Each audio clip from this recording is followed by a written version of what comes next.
All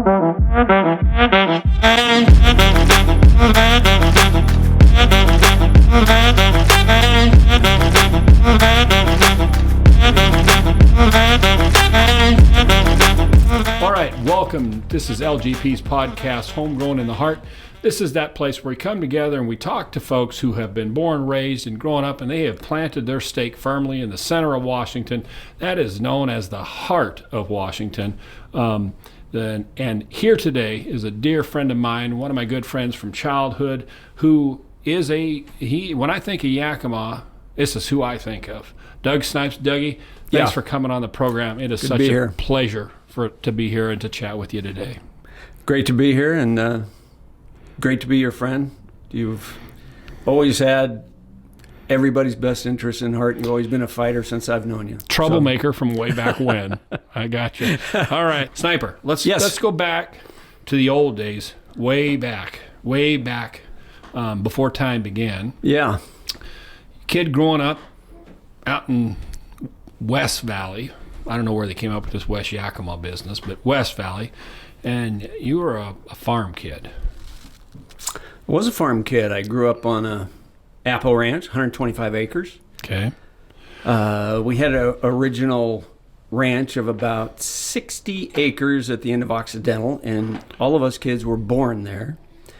Wow. And then 1969, we got another place over on Gilbert Road. And so my dad was farming two basically 60-acre apple ranches. So, yeah, we had a lot to do. Full-time farming, big time. Or is it farming or ranching? You know, the debate rages on and on. Doesn't it? We prefer ranching. I was going to say, some you guys. reason. That's what I knew. I knew as a kid. Yeah.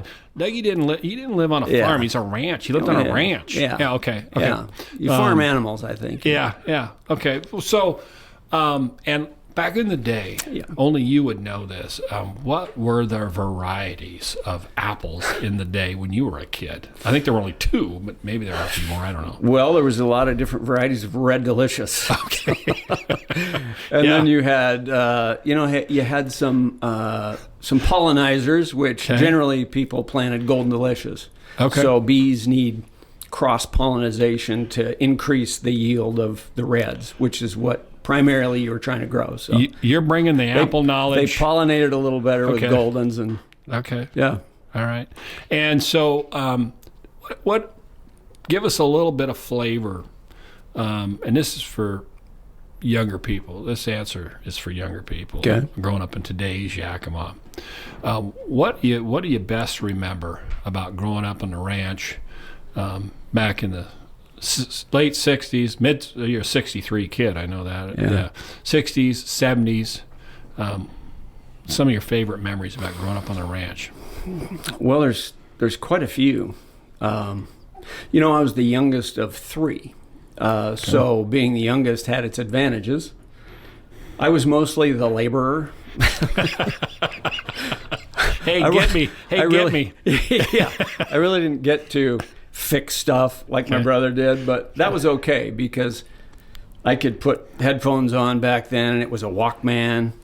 Yeah. But you always ran out of batteries and didn't have the foresight to go get a whole bunch more like you do at Costco nowadays. But really, it's just for me, it was a lot of independence. So I'd trap a lot of gophers first thing in the morning, and then come in and eat breakfast, and then I would generally go mow or spray, or you were handling as that we spray. got closer to harvest, as you know, thin, because you got to thin with me, and then go pick. And I really liked picking apples.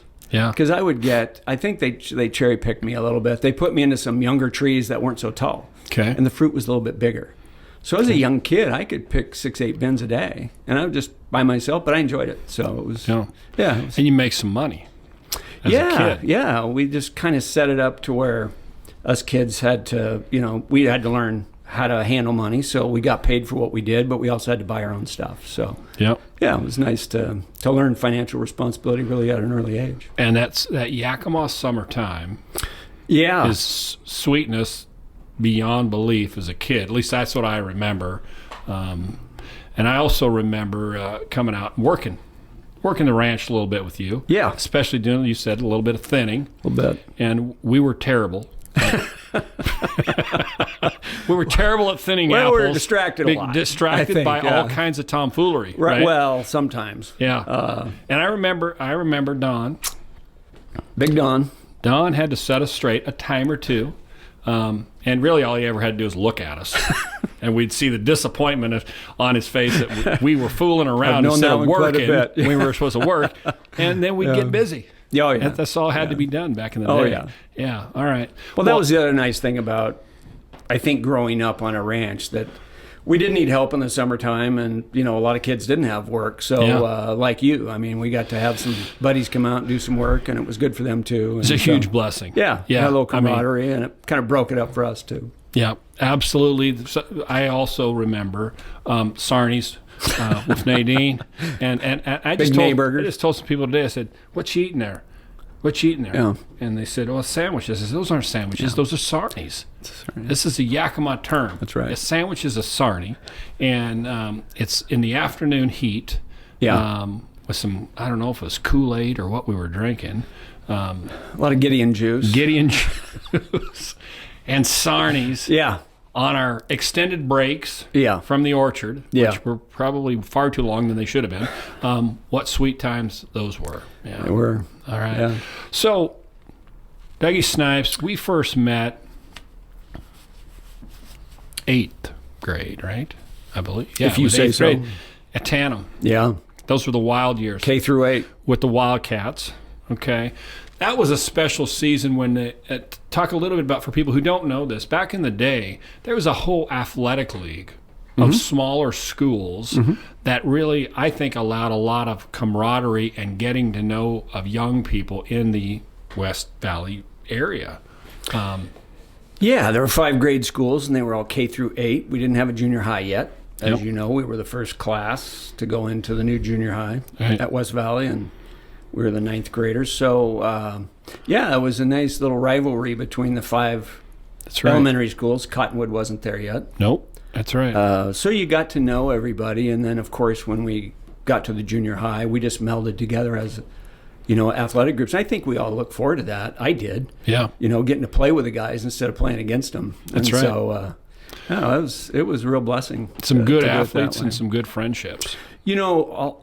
What else I really remember about Yakima, I think this is one of the things about what really is special about Yakima. Yakima's a special place. It really is. And it's really hard to articulate, other than to say that there's it's about maybe the right size or the right community for farming, and you had other industry here, of course, too, but we got to know all the guys on the east side of Yakima. Right. I remember playing the TC Nicks and Joe Harris and those guys growing up. Yeah. And then we got to know the guys from Wapato. Somehow we were playing against them as well. That's right. Yeah. It was, it was about working, and it was about sports, and, you just got to know everybody. All the way down to Sunnyside, Prosser. League, that was a fantastic league. Up into Highland. And you knew all those guys up there too. So when you did get, to compete in high school and stuff, you felt like you already knew them, and it was a more fun competition rather than just grit your teeth and, right. flip guys over your shoulder, maybe. Occasionally that would happen, but it was always in good fun. Right. And for the people that don't know, Bill did play high school basketball as a senior. As a short season. It was a pretty short year for me. I was in a short season. I think 3-4 games. Yeah. Well, there was a combination of basketball and wrestling that sort of crossed over. Should have been a new sport. Yeah, exactly. You would have been really good at it. Yeah. So, high school at? Yep. West Valley, Class 82. WV, just like shout you. out to the Rams, right? Go Rams. We don't want to let that go unnoticed. And then on to where for Doug Snipes? Great question. So, even as, you and I started lifting weights a lot. You helped me a lot between my junior and senior year that summer. We started lifting pretty hard. Still need to be lifting, but... I'm still working on it. But, as a scrawny kid, you were blessed with a physique that, You probably could have turned out for American Gladiators or something. You know, you were just built probably that way. But I wasn't, so I had to work hard at it. And so going into my senior year, I didn't know what I was going to do. And my life changed when I got a letter one day in the mail. And it was from Central Washington University on it. And somebody had handwritten in the very top of it, recruitment. Wow. And for some reason, that just changed, I think, where I felt I fit in. And so it's like, somebody wants me to go play for them. I thought, being recruited. I can play at YVC. I can go do these things if I want to. But Central wanted me. And so I went up there on a recruiting trip. And I went up on a Friday night, I think. And they were in the playoffs. And it was old Scott Try from Wapato. He was a senior at Central, and they had a really good team. Okay. And they were going to go to the Nationals. And I ended up hanging out with those guys on Friday afternoon. And they're hanging out in their apartments drinking beer and watching cartoons. And I'm thinking, don't you guys have a playoff game tonight? And they did. Yeah. I'm like, we took it more serious at West Valley, you know, wearing suits to the games and all that stuff. And so... and then I watched him go out and just demolish some team. I don't even remember who it was, but it was like, I want to come here. Right. And so then I talked to Coach Dunbar, and he was also the baseball coach and football coach at the time. And I really liked Mike Dunbar, and he wanted me to play baseball as well. So I decided probably that night to go up there, and that's where I wanted to go. And I played basketball and baseball for 2 years, and then I had a back injury, and that was it for me. And so. But you had 2 great years for the Wildcats. I had a blast. Okay. And lo and behold, we got to try. I played a lot of JV basketball. And I got to play a little bit of varsity, but mostly JV. And as we traveled around the state, I got to see a lot of the guys. So Joe Harris was up at Spokane Falls, so I got to reunite with him again from Yakima. Yep. And I always wanted to play with Joe.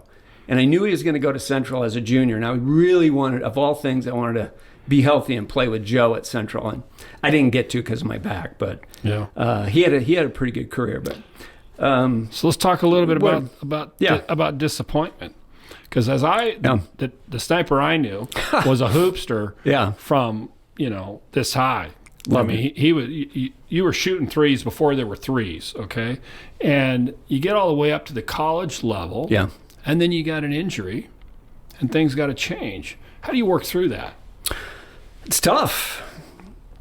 I tell the story that, I mean, you go to class at college and you just kind of are a number, right? But at Central, it was a small enough school. Again, I just kind of fit in there, and everybody was kind of in the same boat. Like our joke was, you weren't good enough to go to Wazoo or UW, so you ended up at Central, or you didn't have any money. So. But you go to class, and I'll never forget, I made a basket to win a game in a JV game the night before. I went into class early in the morning, and the professor says, "Nice game last night." I was like, I didn't even think he knew who I was. And so everybody knew who you were at Central when you played basketball. Yeah. And so you got a lot of doors open for you. It was a lot of automatic head nods and people saying hi. And so you naturally made friends quickly. And when that injury happened and that all ended, yes, what a drastic change that was. And it's crushing. Yeah.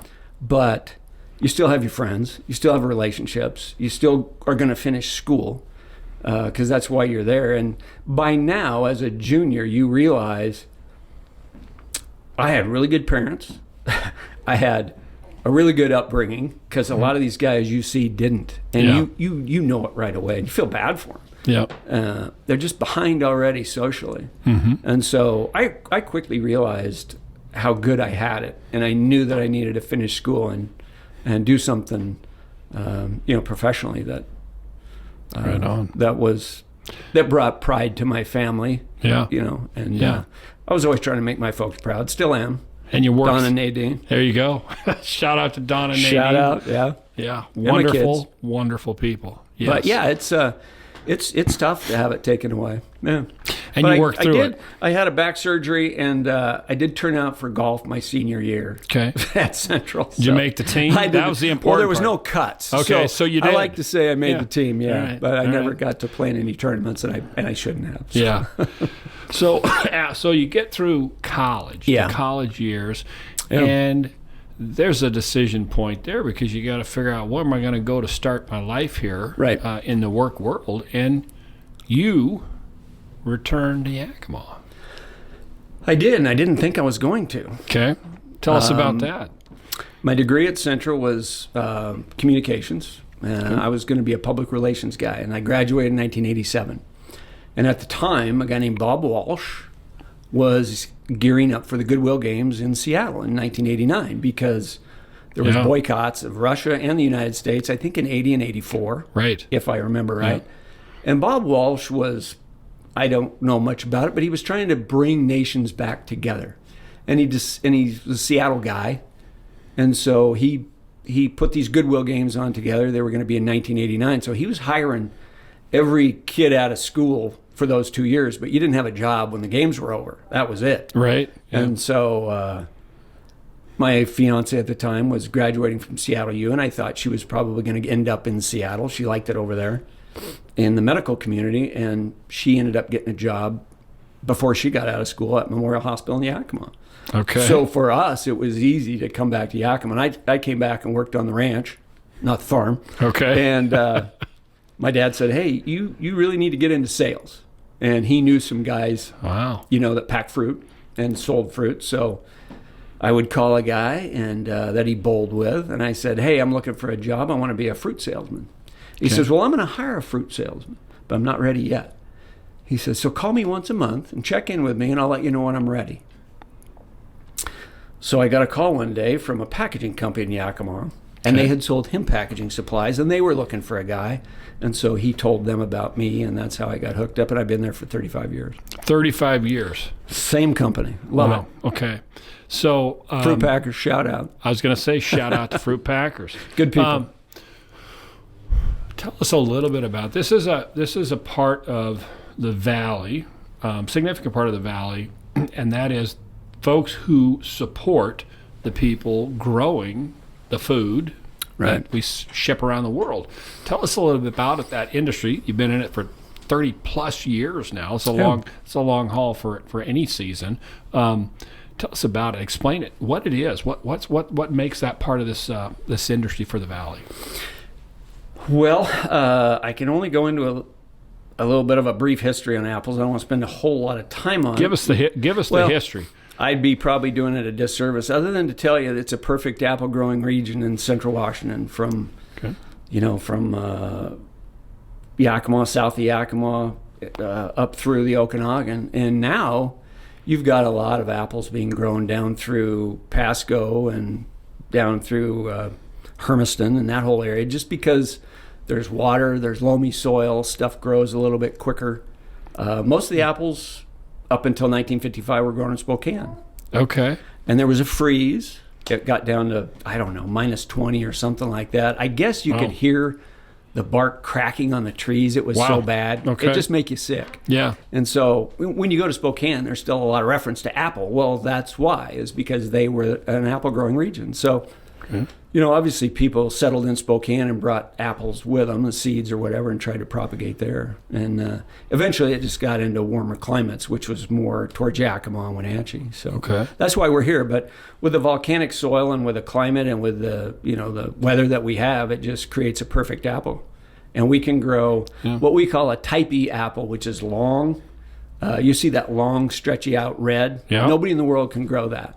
And so that's why the original apple advertisements had that apple and that shape on it, and that's kind of really created Yakima, Wenatchee as the apple capitals of the world. Okay.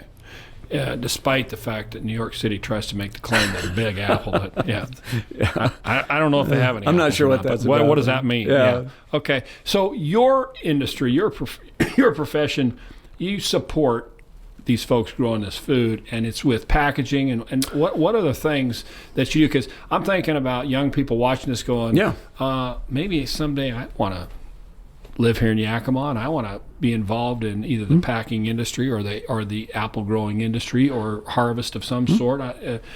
Explain a little bit for those folks what you do. There's a lot of opportunity for young people in the apple industry in Yakima. It's obviously the largest employer, as an entity here amongst various companies, but I don't think what young people realize is, and I didn't either, just how vast it is and how it stretches out.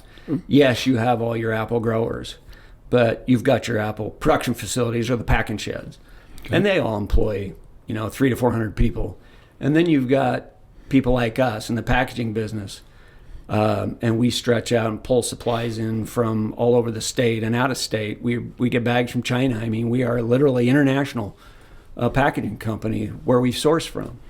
You've got all kinds of truck brokers. You've got marketing companies. I mean, this thing is vast, and whatever your field of expertise is, whatever you're interested in, you can find something probably to work in the apple industry. Right, pears on. And cherries. Don't want to discredit all of the wonderful stuff we do here, but I think there's more opportunities today than there ever has been for young people if they want to work. Right. And we really lack smart mid-level managers right now. There's a real kind of missing ingredient there to manage people or manage, whether it be orchards or manage software systems. I mean, we are very technologically savvy. The people I deal with are brilliant. I'm amazed every day at how smart people are in this industry, and there's a goodness here too. I don't think a lot of people.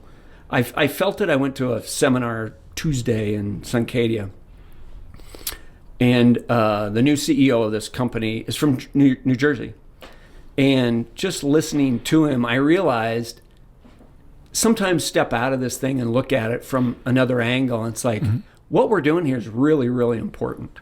And I think we lose that sometimes. Yeah, right. And it's good to remember because it's important enough to build a career and build a life around. And it's a good life. Yeah. And this is a great place to do it. And I couldn't think of anything better to do, to be honest with you. So yeah. I'm grateful. So if you're young and you're passionate and you've got your wits about you and you're willing to work hard, you got to work. The Yakima Valley might be the place. I'm telling you. Yeah. You find a spot.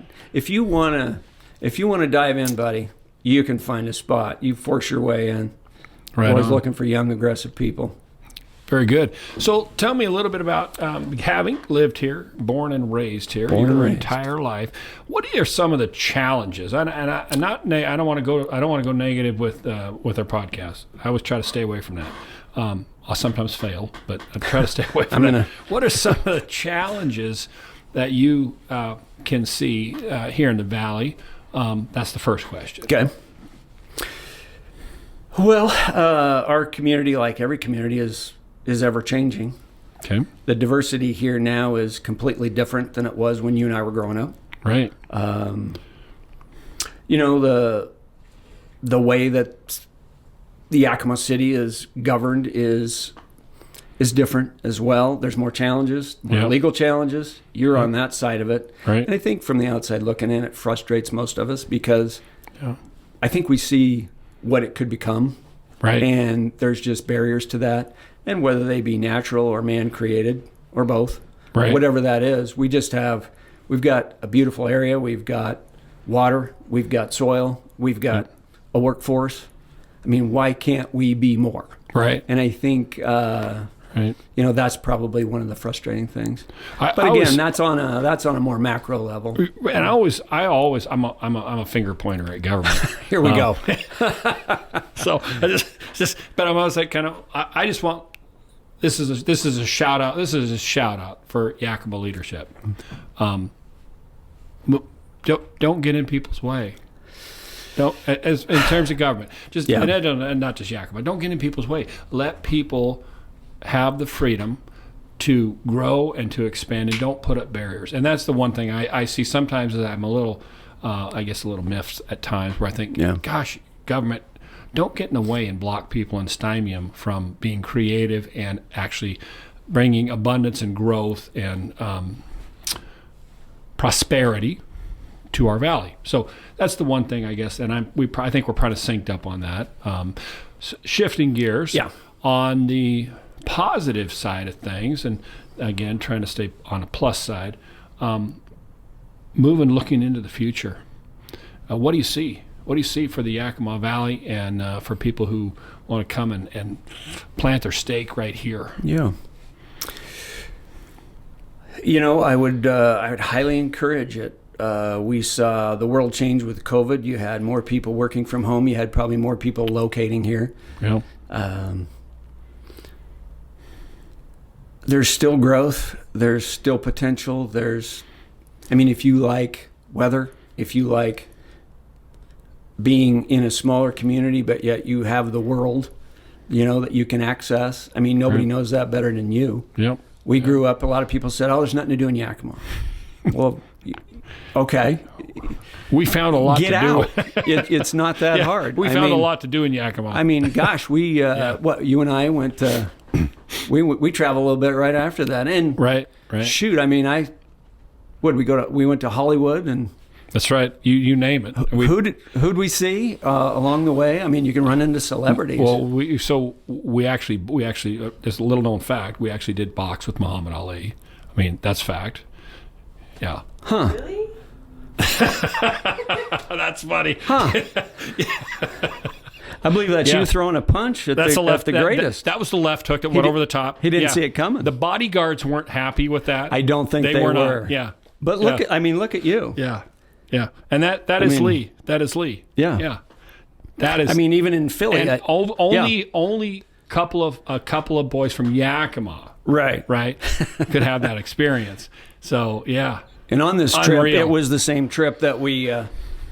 What else did we do? The Mexican Elvis Vicente landed in Fernandez. Yakima. Vicente. What a trip! Yeah. Luscious crowd at the airport. So let me ask you this: in addition to boxing with Muhammad Ali, so we'll say that again. I saw you at the Rocky statue in Philly. That's true. Going up against Balboa. That's another one. Another journey. All these little sojourns out and about around the world have been incredibly intense and full of great memories. One of my memories that I will never forget is right back in the heart here. Do you remember when I had that 66 Chevy Super Sport? It was a heavy car. Yeah. And I remember we would see how far we could coast in that car. 2.3 miles down into Wiley City. Just kick it out of gear. Yeah. The only thing was we had to run the stop sign. Remember that? So the ranch was a little bit higher than Wiley City. Yes. And what Bill would do, it was all Bill's idea. We would get to a break in the morning, and we'd get the old Super Sport fired up, get it going, up to the speed limit. At a moderate rate of speed. Put that baby in neutral and just see how far we could coast. Now, we had to go down probably 3/4 of a mile, go up past the church, and then there was the chicane. Right. Where we had to, and then cross a Tandem Road. That's right. And I'm hanging out, looking both ways. You're good, Billy. Is it clear? Is it clear? It's clear. And then it was the long flat into Wiley, and we never made it. No, but we got close. We got close several times. So close. Yeah. Well, we took off from that other house we worked at. And the other thing I remember down there, because a lot of people, hopefully you know this to this day, is that Bill Pickett is still the high jump. You'll still hold the record at West Valley. I don't know. Is the season over? I believe it is. Okay, if the season's ended. So 1982, Bill high jumped 6'8". 6'8". Yeah. And where'd you learn how to high jump? Boy, must have been in the barn lot. It was the barn jumping over bales of hay. Onto some old crummy mattresses with a PVC That's pipe. it. Yeah, exactly. If we didn't have it, we'd make it. That's I got a broken back out of it. That's right. Yeah. And you got the high school record. We'd pole vault with a lead piece of pipe. And, That's great. Yeah. How many hay bales can you get on top of? That's right. Without tipping over. Avoid the hay hook. Well, those are the things that I hope still remain in the valley. Those types of things where friendships are formed, where people connect, and where relationships are built to last a lifetime.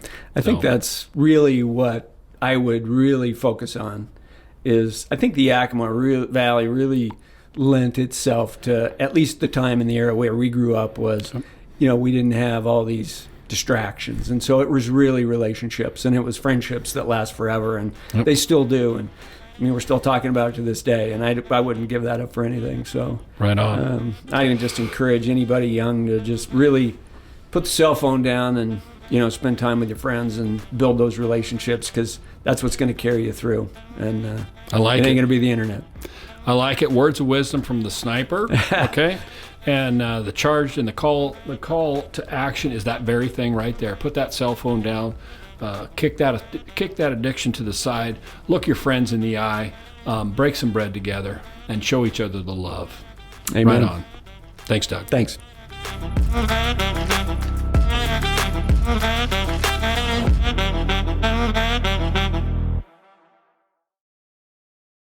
What's the next one?